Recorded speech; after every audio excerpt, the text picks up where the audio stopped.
House Lord Simmons spoke with one man who teamed up with local businesses to help furlough federal workers. Yeah, but first, DC News Now's Marielle Carbone is joining us live on Capitol Hill. And Marielle, you had a chance to speak to Senator Angela Brooks following that vote. What is she telling you tonight?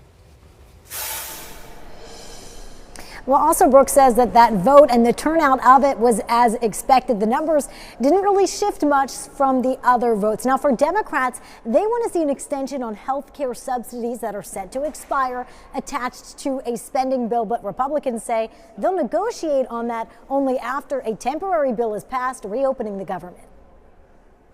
You think about, wow, how do I pay my rent or my mortgage? If you have children or pets, it is a heavy burden to carry. Those are the questions federal workers could be facing as the government shutdown continues into the weekend. It's pretty traumatic. Jelena Porter is a former senior advisor for a Democratic U.S. House member. She recalled working through the last major shutdown in 2019. And we were overworked and obviously not paid during that time. The motion upon reconsideration is not agreed to. Friday, the Senate voting no on a continuing resolution, which would have temporarily funded the government. It's a Democrat shutdown, plain and simple. Republican House Speaker Mike Johnson blaming Democrats. Because 44 Senate Democrats have decided to play politics.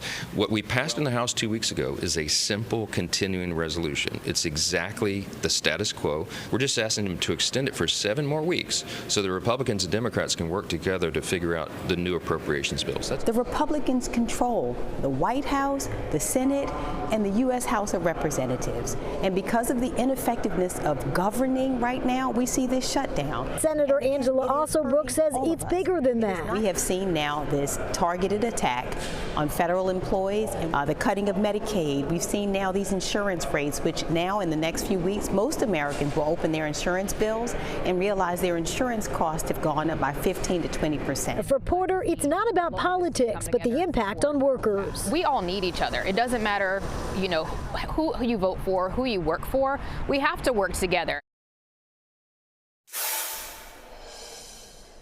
Now, both sides say that there need to be some bipartisan action here. Also, Brooks says the next scheduled vote for the Senate is on Monday, so that means the shutdown will last at least 6 days. Reporting live on Capitol Hill, I'm Marielle Carbone, DC News Now. Marielle.